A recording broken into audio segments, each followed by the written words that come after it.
You're about to enter the Atomic Voodoo Lounge, New Stanton's one and only surreal dive bar, bringing you beauty and magic and terahertz tragic. I'm Maxwell Vegas, writer, poet, musician, and author of the soon-to-be-published novel, New Stanton.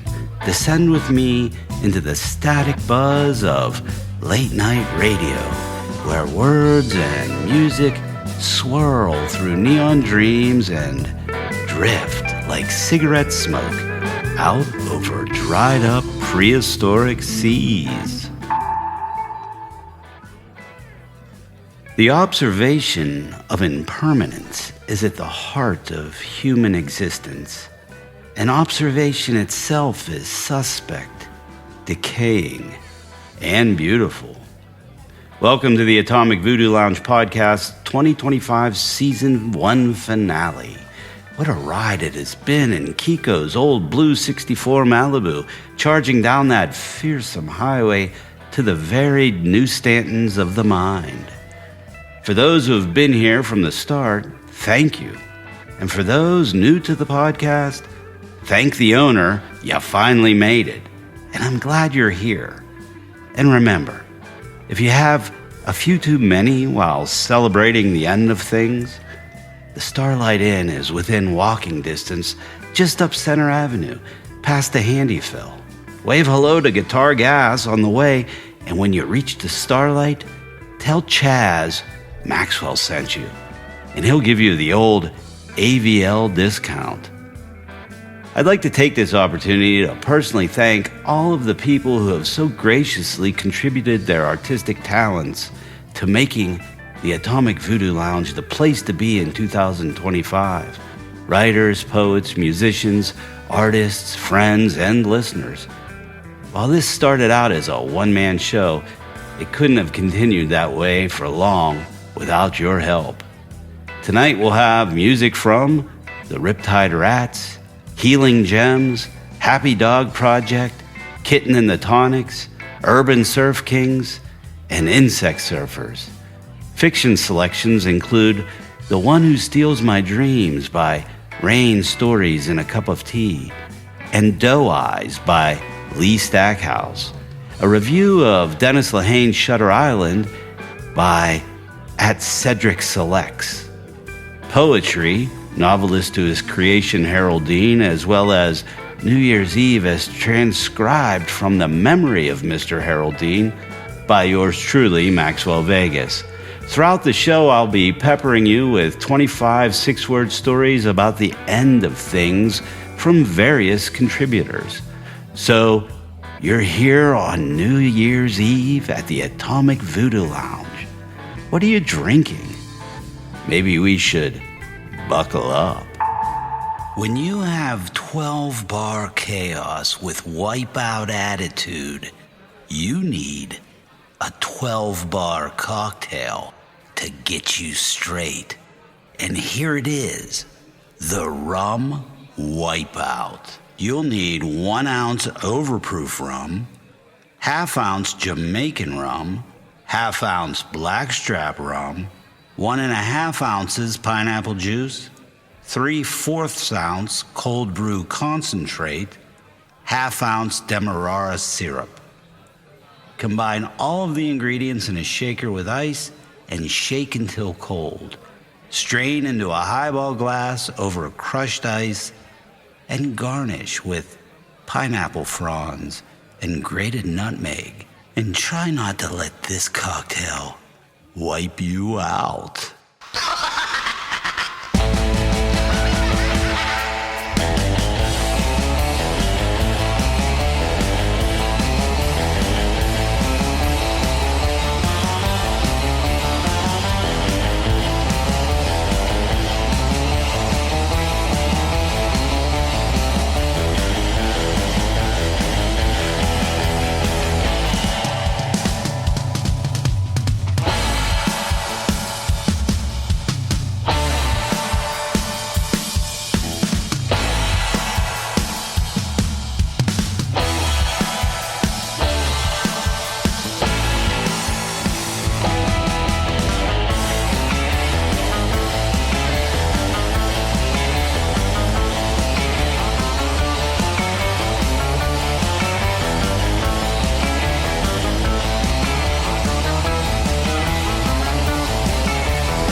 Backwater Showdown from the Riptide Rats. That comes off of their LP, Waves of Steel. Over the last 5 months, I've become good friends with the Riptide Rats, and we actually work together, creating a version of their LP, Waves of Steel, where I do introductions to each of the songs. In fact, they were so taken by some of my cocktail concoctions that they wanted one for an introduction, and that's what I just played for you. So give the Riptide Rats your support on Bandcamp and other streaming platforms, and let's make 2026 a Riptide year. 25 goodbyes to 2025. When we hear Shady by Mad Gravity Studio, 6-word stories always follow. Throughout the show, I'll be reading 6-word stories from various contributors, all dealing with the end of things. 25 in all, 25 goodbyes to 25. We unraveled slowly, thread by thread. Snow whispered endings nobody else heard. I'll be on the last train. Turned in my keys, drove away. We dissolved into clocks, whispering backwards. Those stories came from Travali McFarland. Something old can be something new, especially in the realm of books, movies, TV, and other media. I'd like to incorporate reviews into upcoming episodes, reviews of both new and old offerings that touch on some aspects of noir, speculative, surreal, and horror that listeners may have missed or may wish to revisit. Combing Substack, I found Cedric at Cedric Selects, a cinephile and writer, the perfect combination in my mind. And here is his review of Dennis Lehane's 2003 novel, Shutter Island, a perfect match for the atomic Voodoo lounge vibe. Dennis Lehane's novel, Shutter Island, has been on my to-read list for some time now, primarily due to having my curiosity satisfied through film adaptations of his works. Martin Scorsese directed a version of Shutter Island, which people regard as one of the more underappreciated entries in his filmography, and I've come across some of Lehane's other works, Gone Baby Gone and Mystic River, just by virtue of me being an amateur cinephile. Hence, not having had the pleasure of discovering Lehane for myself in print has made me a bit late to the game. Well, enough stalling. Let's discuss Shutter Island. Shutter Island follows U.S. Marshal Teddy Daniels as he investigates the disappearance of an escaped patient from an asylum for the criminally insane. As Teddy follows the mystery, things start to unravel about the true nature of the island and how his own trauma is connected to it. The pacing is well executed, split into 4 parts. Each consecutive section is more rewarding than the last. In this way, it functions as a slow burn. A slow burn may seem like a turnoff because the implication is that these types of books force you to trudge through the tedious narrative. However, in Lehane's hands, it was efficient and punchy, leaving breadcrumbs along the way for the reader to want more. What makes Shutter Island so entertaining is how Lehane elevates this psychological thriller into something much more sinister. It's akin to thrusting Ross MacDonald's detective Lou Archer into the mental hospital from Ken Kesey's One Flew Over the Cuckoo's Nest. albeit the patients in Shutter Island are nowhere as endearing. By blending various genre tropes, Lehane provides the reader with a gateway into the protagonist's mind, unlocking his world weariness and crippling trauma. Teddy's authenticity really resonated with me on a personal level. Furthermore, the island's setting is not merely window dressing, but an integral narrative component, providing a palpability, the feeling of being transported to this God-forsaken place yourself. The act of reading this novel is like peeling back layers of an onion, each subsequent reveal evoking a visceral reaction. I've been intentionally elusive up to this point because the best way to experience Shutter Island is knowing as little as possible. That was Cedric's review of Dennis Lehane's novel, Shutter Island.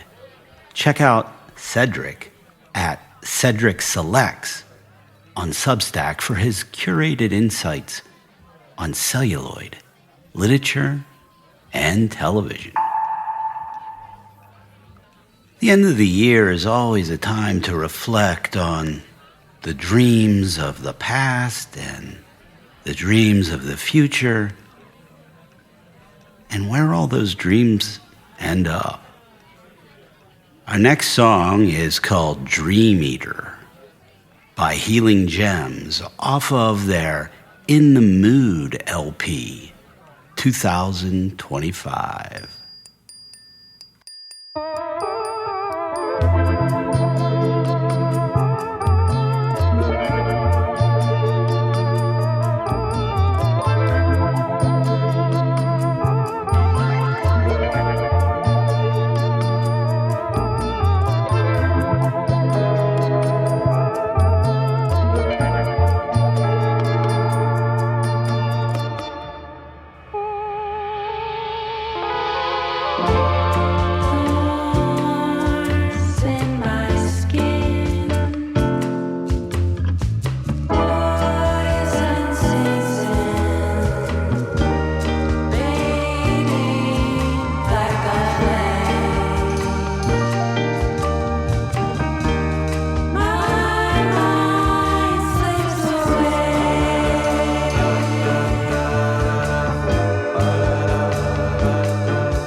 Dream Eater from Healing Gems off of In the Mood, their 2025 LP from Green Cookie Records. Check them out on Bandcamp or on Apple Music or wherever you stream your music.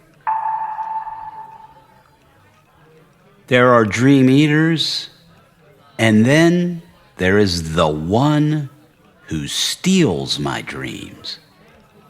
This next piece of fiction comes from Rain Stories and a Cup of Tea, a fabulous artist and a wonderful writer on Substack.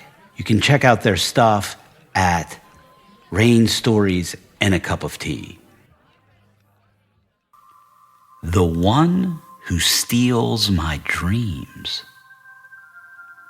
For many, many years now, I haven't had bad dreams.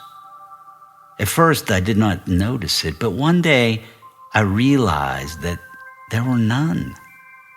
Falling asleep, I see the southern sea of a crystal morning at the end of August, or the emerald of a summer forest, or a raspberry garden under my window, and it is so low that you can reach your hand out and pick a berry right from the bed. Often in my dreams, the faces of loved ones drink tea with lemon. But nightmares, stuffy viscous scenes after which you wake up on your heart, never come. As if someone steals my dreams, but who and why would anybody need other people's nightmares? Year after year, I sought the answer from anyone who would listen, but no one knew. Friends told me I must be crazy to ask such stupid questions. My questions irritated them, and so I left. For 10 years, I wandered through the desert of loneliness. The platinum of the stars and the ultramarine of the sky were my only companions. And then one day, in a twilight sleep, I met him. He was walking along the corridor of dreams, collecting my nightmares in a large basket carefully covered with a green checkered blanket. The bad dreams inside were stirring, moaning, and crying my tears. But the mysterious man was carefully wrapping and hiding them from me. "Who are you?" I asked him. "Why do you steal my dreams?" In the shimmering corridor of pre-sleep, we were two translucent shadows casting our bodies. He turned and looked at me with silver eyes, but said nothing. "Why do you steal my dreams?" I asked again. He smiled softly, as if I were asking something I already knew. One small bad dream in a basket whined pitifully, asking to get out. And so we stood there, not daring to take a step toward each other, not wanting to turn and leave, as if we were connected by something invisible that neither of us could break, that prevented us from coming closer, as if we were living a life we could not live there, beyond the border of a twilight sleep. The dreams in the basket sensed something and fearfully fell silent. It became very quiet. Then somewhere outside, it began to snow, a tiny glass web. On a distant tower, the clock called the lazy dawn. The dawn had overslept and was in no hurry. The man with the silver eyes came to his senses, waved his hand at me, turned and ran as if he did not want to show his basket and did not want to impose his care. Many, many times since then, I've returned to that corridor of dreams, hoping to run into him in the pre-dawn twilight. But we never saw each other again, though I know he continues to steal my dreams because until this day, I never have nightmares.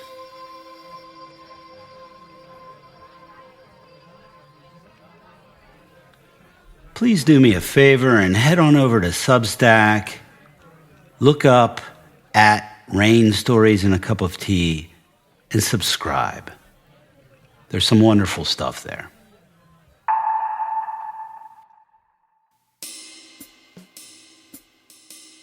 Six words more. These come from Chris Detter, prior contributor and loyal Substack subscriber. Final boarding. Doors closing. Empty seat. Your final voicemail played ad nauseum. Dead pine needles cover unopened presents. New year, new resolutions. Same sadness. This last one comes from another Substack subscriber, Priest. Her mouth spilled more than blood. Here's Happy Dog Project with Snail from their LP Treat on Green Cookie Records, 2022.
To contradict when I'm pissed off, inflict pain. Fury flows freely through my blood veins. Show a face out to the public, in the mirror I got no name. Dare to speak, but prefer to be quiet, y'all. Cause more often than not, my mouth goes wild and cause a riot, y'all. Can't deny it, it's my nature and I live by it. Hard to admit you a brick, man. You should try it. Come on, everybody,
Happy Dog Project with their song Snail from the LP Treat on Green Cookie Records 2022.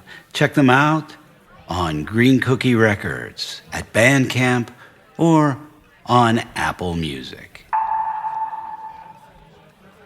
Mr. Harold Dean is an important character in my novel, Stanton. In fact, he's the main character, and he is now the official bartender of the Atomic Voodoo Lounge. I wrote this poem to him after I finished writing the novel. Novelist to his creation, Harold Dean, by Maxwell Vegas. I am water, well, and spring, the infinity between letters Y and Z, ice and snow, desert sand, and buried things.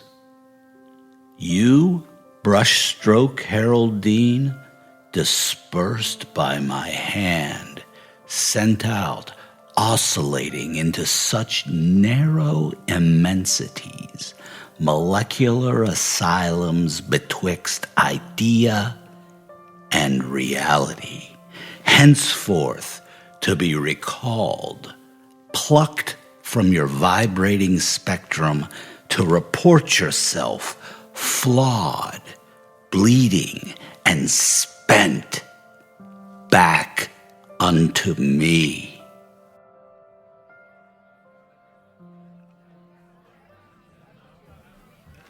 Well, when you spend enough time with a character, you kind of fall in love with them, in a way.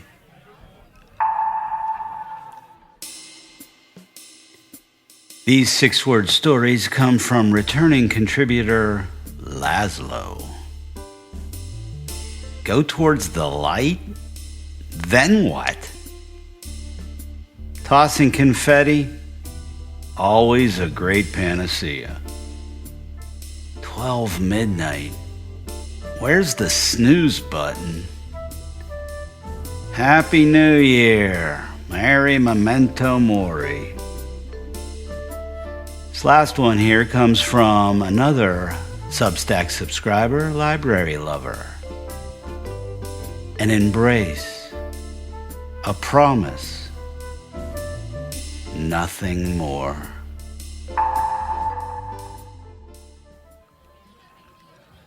Next up, we have a song from Kitten and the Tonics, Howlin'. It's from Alarmium, 2024, courtesy Taboo Recordings.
Howling at the end of the year, or are you howling at the beginning of the next year?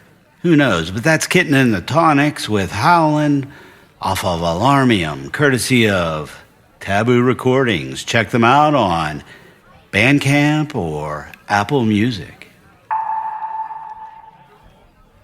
Substack certainly is the place to find captivating writing online, and one top-notch writer with an atomic voodoo lounge vibe is Lee Stackhouse. Their piece, Doe Eyes, is quite fitting in the context of endings and beginnings.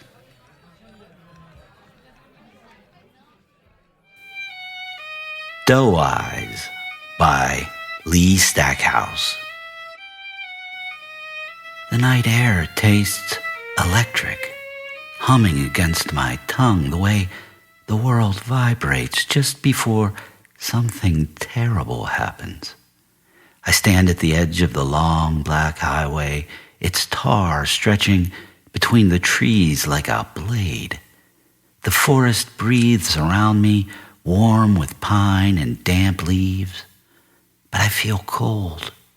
Cold in the way that comes from the inside, the way that coils behind your ribs when you have hesitated too long. She is already across the road. My daughter stands on the opposite side, her small shape still and patient in the dark. Her eyes are wide, the way they always are, soft and brown and shining. People used to stop and stare at her eyes when she was little. Doe eyes, filled with wonder, like she was something magical. She stares at me now with the same patient awe, her gaze urging me, guiding me, telling me it's time to follow. I take one step forward. A breeze cuts across the asphalt. My ears twitch. Something moves far down the road, a faint glow curling over the distant rise. Light, it paints the trees in a glow that looks too clean for a place like this. My daughter doesn't move. She waits. She trusts. I can make it. I know I can. I step out into the blinding light. The asphalt feels strange under my feet. Too smooth, too exposed. Every instinct in me screams to turn back, to melt into the safety of the trees, to abandon the crossing and try again later. But she is there, and she is waiting, and I have been alone for so long. I move faster. The light grows brighter behind me, louder too, a growl that rattles the ground. The sound presses at my spine, urging me to hurry. My legs stretch, reaching for the other side. The wind shifts and carries her scent to me, familiar, beloved. I want to be beside her again. The light blooms wide around my vision, stirring confusion. I hear my own heartbeat frantic in my chest. The glow swallows my shadow. The noise becomes a roar. I lift my head. My daughter watches me with beautiful eyes. I think of the nights we slept curled together in the brush, her breathing slow against my chest. I think of her first steps, her first cries, her first taste of spring. I think of how she grew, how she learned to run ahead, how she has always been braver than me. I am almost to her, almost. The roar grows violent. Something slams into my side, hard, too hard. My body lifts away from the road as easily as a leaf in wind. The world spins. My legs flail. The trees collapse into a blur. My daughter cries out a single soft sound that pierces the dark. I hit the ground. Pain erupts through me. My ribs burn, my breath snaps short. I gasp and taste iron. I try to rise, try to crawl, to reach her, but everything feels unstrung. My legs don't move the way they should now. My head is heavy. The forest sways above. The light shines over my body, bright and cruel. Footsteps crunch across the gravel, heavy ones, confident ones. A figure approaches, outlined by the light's beams. His face is unreadable in the glare. My daughter has vanished into the trees. Her small shape disappears between the trunks, swift and terrified. Good. She is safe. I try to call out to her, to tell her not to look back, not to wait for me, but my throat won't open. My breath rattles harshly. My flesh trembles. Warm liquid pools under me. The man crouches. Well now, he says, rubbing his chin as he studies me. His voice is calm, almost cheerful. Look at you.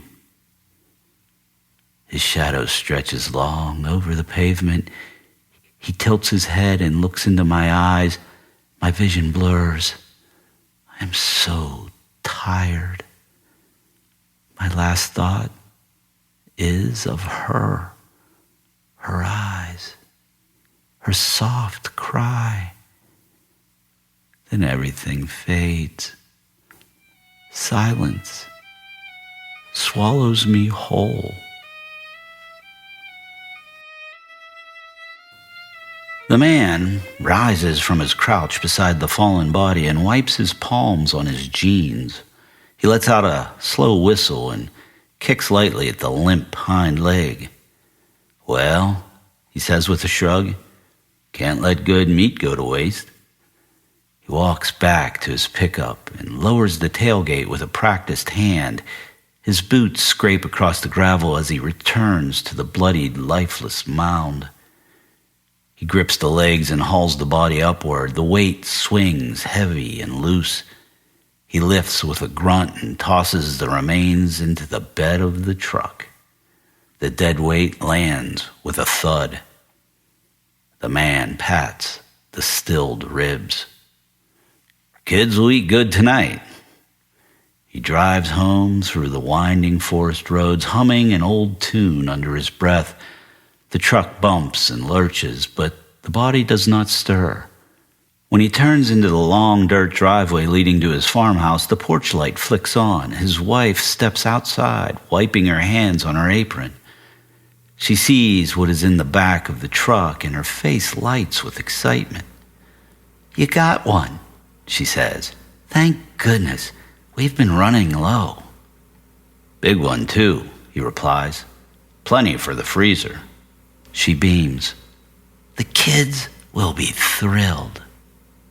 They work together in the garage under the buzzing fluorescent bulb. The man strings the body up by the legs, the rope looping around the old metal pulley above the workbench. He slices open the belly with his hunting knife, steady and efficient. Steam rises as the cavity opens. The scent is familiar to him. He reaches in with both hands and removes the organs, placing them into a metal bowl for stock. His wife bags the cuts as he works. Haunches, ribs, loins. He wipes blood from his arms and transfers most of the meat to freezer paper, sealing the packages tight and labeling each with a pencil. The smaller pieces go into the chest freezer in the corner. The best cuts, he sets aside. His wife carries them into the kitchen, where the warm glow of the stove fills the room. She seasons the meat with salt and herbs from their garden, sears it in the cast iron pan, and slides it into the oven. The children wander in from the living room, drawn by the smell, their faces bright. Is it ready yet? The little one asks. Almost, their mother says. Set the table. They sit together when the meal is finished, Steam curls from the platter in the center of the table. The man slices the meat and serves each plate. His wife pours milk. The children chatter. Laughter fills the room in soft bursts. They bow their heads. They give thanks. They eat. The meat is tender and rich, exactly what they needed before the cold months ahead. The family eats until their plates are clean, until the warmth settles into their bones, until the house feels full and safe. Outside, the night wind rustles the trees. In the forest beyond their home, a small shape moves silently through the dark, pausing now and then to listen for her mother's footsteps that will never follow again. Lee Stackhouse. Lee's mind has always wandered toward the darker corners of storytelling. With a background in advertising, decades of experience crafting creative narratives, and a lifelong fascination with what makes people tick and snap, Lee channels their love of true crime, thrillers, horror, mythology, and psychology into stories that blur the line between beauty and brutality. Their debut novel, Diary of a Damsel Dame, is a delusional descent into obsession and immorality, a fever dream written from inside the mind of a twisted femme fatale vigilante with a vendetta.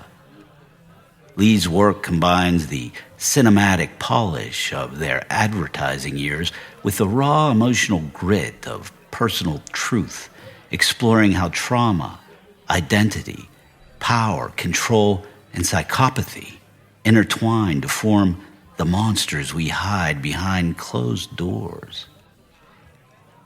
In their personal life, you can find them blasting heavy metal, doting on their pets, attending circus spectaculars, or plotting their next story over coffee strong enough to wake the dead. Check out Lee Stackhouse's Substack for all the latest news and all of their writing. leestackhouse.substack.com. Plus, don't forget to head over to Amazon and check out Diary of a Damsel Dame. You won't regret it. These next two 6-word stories come from Clinton Martin Sr., loyal Substack subscriber. Errors we make allow for redemption. Anxiously awaiting vacation ends in disappointment. This one comes from Joellen, longtime friend and reason I'm probably a writer today. Awakening to the next level soul. Last two come from Gabe Osley, friend and fantastic writer and artist and past contributor. Endings burn in her torment's bite. Shadows creep, shudders deep, shattered sleep.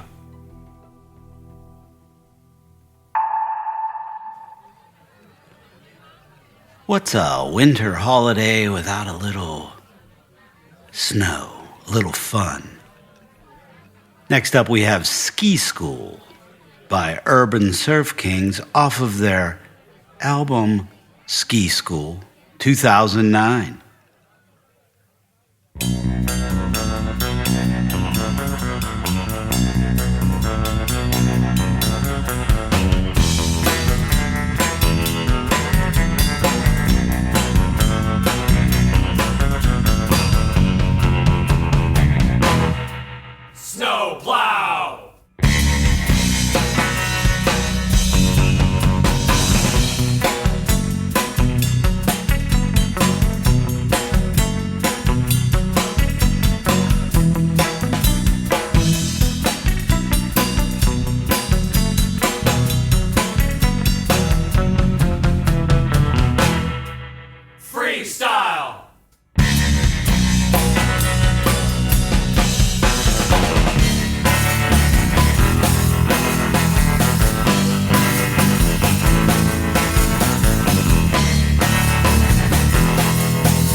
swing. Ski school.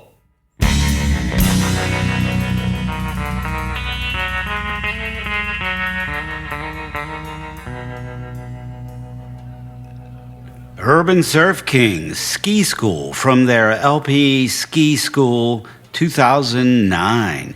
Check them out on Bandcamp and Apple Music. What's New Year's Eve like as a young child? Well, as I said before, I've kind of fallen in love with my main character, Harold Dean, so I plumbed the depths of his memory to find out what that was like for him. New Year's Eve, as transcribed from the memory of Mr. Harold Dean by Maxwell Vegas.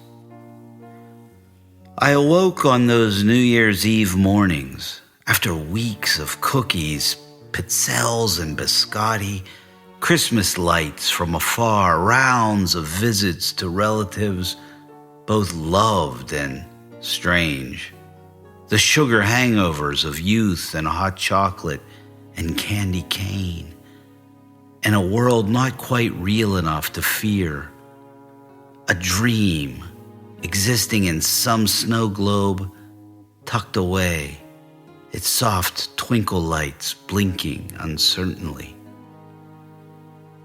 To bang pots and pans, to celebrate some enigmatic end, some inevitable beginning. Upon waking on that eve's dawning, the weight of imagined wheels of time orbits around a nondescript star, a yellow point cupped in transparent eternity, a clear dark of the infinite. The counting forward and down to forever on a kitchen floor, before an open cabinet, soup spoons and stainless steel, spelunking the darks of under-counter gloom and canned goods back to the cold, unfinished plaster, the work of hands long dead. The anticipation of the anticipated, enduring long mornings' journeys into afternoon gray skies, blustery winds, foretold summers like oasis dreams afloat uncertain seas far off around invisible bends, like picking a scab just to know you're alive, but being so young as to not know the irritation, the time crunch chafe of endings. And when darkness kissed snowdrifts and dead weeds and bells chimed against blood-streaked skies, they came washing in, one by one, these people, these family members, to sit and drink and eat hot dogs and sauerkraut, to play bingo using lupini bean skins as markers, parcheesi, and later Pictionary laced with Dick Clark and Windsor Canadian. My aunt's noisemakers in a brown grocery bag, a tabernacle of time, carried not only down family room steps, but down through the years to a new point at which the unseen sun crossed some unseen line that marked something so intangible, yet so real. The feel of a motion nudge forward into unknown lands where everything was measured out and counted and assessed, ticking hidden movements that needed enunciations of worn metal clappers, frog clickers, hammer-like shakers bedight with mournful harlequins, chipped paint and rust. Once a winter's eve. And we waited through 31st daylight for one moment at midnight, equipped with ancient weapons of celebration, party hats that were partly hats, mirroring the dilapidation, the unholy entropy of that which we celebrated as I danced with my grandmother to Guy Lombardi's orchestra and knew oceans always separated each and every one of us as the party blinked on and on from a shelf in my memory. Here's the Noisemakers on New Year's Eve, and also to Mad Gravity Studio for Opus 6, the music I played underneath. It's creeping toward midnight here on New Year's Eve at the Atomic Voodoo Lounge, and things are starting to swirl a bit. This is Melody Lounge from Healing Gems off their LP In the Mood 2025.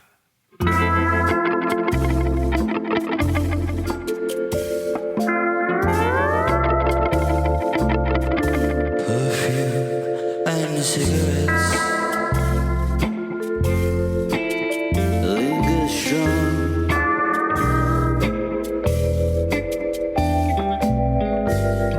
Just as the rye lingers on your tongue. As the lantern glows warm on the wall.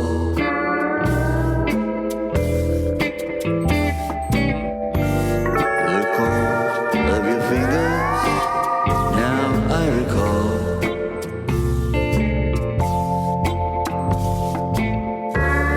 Shadows of a time, smoke in my eyes, as I drink myself dry. Now the lantern glows dim on the wall.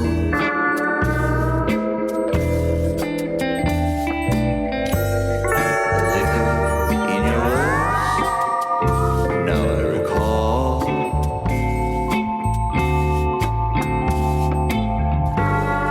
Pain and pleasure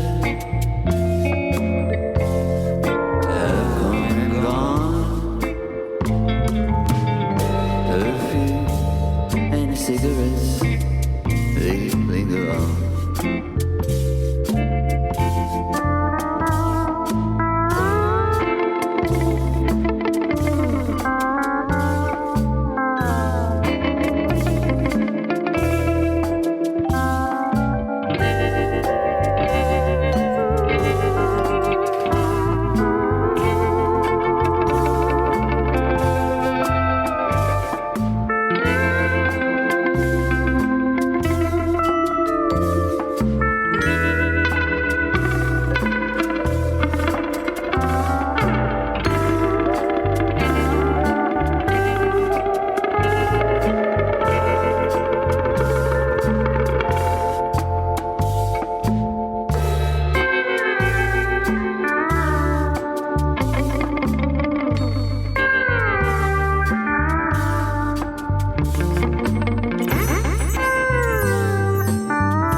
Healing Gems, Melody Lounge.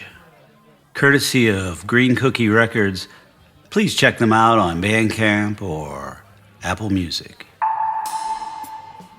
Well, we're down to the last 5 of the 6-word stories, and these all come from yours truly, Maxwell Vegas. A father's goodbye. Footprints in the snow.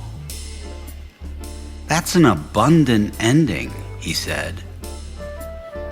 Or a generous start, she smiled. 1950s noisemakers, now silent, forever. Facing the end, he typed, "Hello." As usual, I'm sending out my Maxwell Vegas challenge to all Substack subscribers. Stop by the chat area and drop in your best 6-word noir, 6-word speculative, 6-word surreal, 6-word horror, 6-word story for a chance to hear it on an upcoming episode of the Atomic Voodoo Lounge. Well, good people, it's all drawing to an end, but I'd like to end it the best way I know how, with the Insect Surfers and their tune, Pineapple Skies. Just seems fitting going into the new year and leaving the old one behind.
Coming soon from Heavy Sixer Productions, New Stanton, a novel by Maxwell Vegas.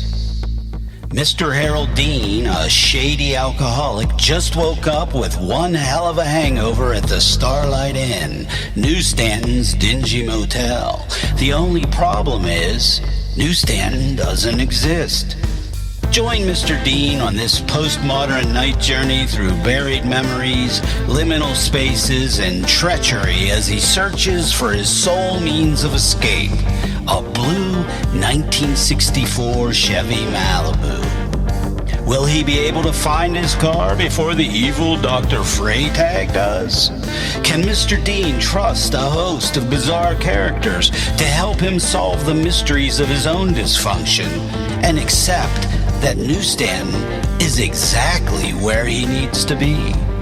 The answer to these questions and many more lies scattered across New Stanton, a town that sits on the edge of a dried-up prehistoric sea, a town that exists inside and down.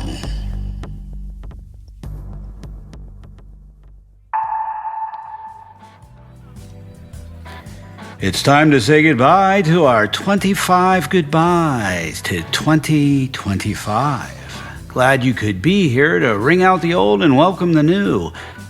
Whatever happened to Three-Eye Atlas, anyway? I was waiting for that. Thanks for listening. I'm Maxwell Vegas. Stay tuned for Season 2 of the Atomic Voodoo Lounge podcast with stories, music, poetry, and who knows what else to fill 2026 with the surreal tinge that just might be reality. Look for episode 1 sometime in January, but in the meanwhile, stay tuned for AVL Shorts. Those are small standalone episodes featuring a single story or poem or segment that was part of a full show. Think of them, as we old folks say, as reruns, blasting across the cathode ray tubes of the mind. Happy New Year, and may you only experience the best that life has to offer in 2026. If you enjoyed this episode and you'd like to help support the podcast, please subscribe at atomicvoodoolounge.com. Did I mention it's totally free, so why wouldn't you? And spread the good word. And if you are interested in contributing or being a sponsor, drop me a line and we can discuss the particulars. And don't forget, our 6-Word Noir Challenge is open to subscribers via the Atomic Voodoo Lounge chat. Check out the Atomic Voodoo Lounge on Substack and subscribe. Find out more about Maxwell Vegas and Heavy Sixer Productions at heavysixerproductions.com or maxwellvegas.com. Thanks to the Riptide Rats, Healing Gems, Happy Dog Project, Kitten and the Tonics, Urban Surf Kings, Insect Surfers, and Mad Gravity Studio. Also, a big thank you to Green Cookie Records and Taboo Recordings. Check them out on Bandcamp and other streaming services, or on the web at houseoftaboo.com. That's houseoftabu.com and greencookie.gr. Please look up Substack Sensations Lee Stackhouse, leestackhouse.substack.com, Rain Stories in a Cup of Tea, rainstoriesinacup.tea.substack.com, and cedricspotlights.substack.com. In addition, thank you to Trevally McFarland, Chris Detter, Clinton Martin Sr., Priest, Laszlo, Joellen, Library Lover, and Gabe Osley for their 6-word stories. All words and music composed, read, programmed, and or performed by Maxwell Vegas unless otherwise stated. All text, music, and performances copyright Heavy Sixer Productions, LLC 2025. Some sound effects and music used under Creative Commons license. And remember, no AI training, please. Good night, get home safe, and maybe when you wake up, it will be 2026 for a full year. AtomicVoodooLounge.com.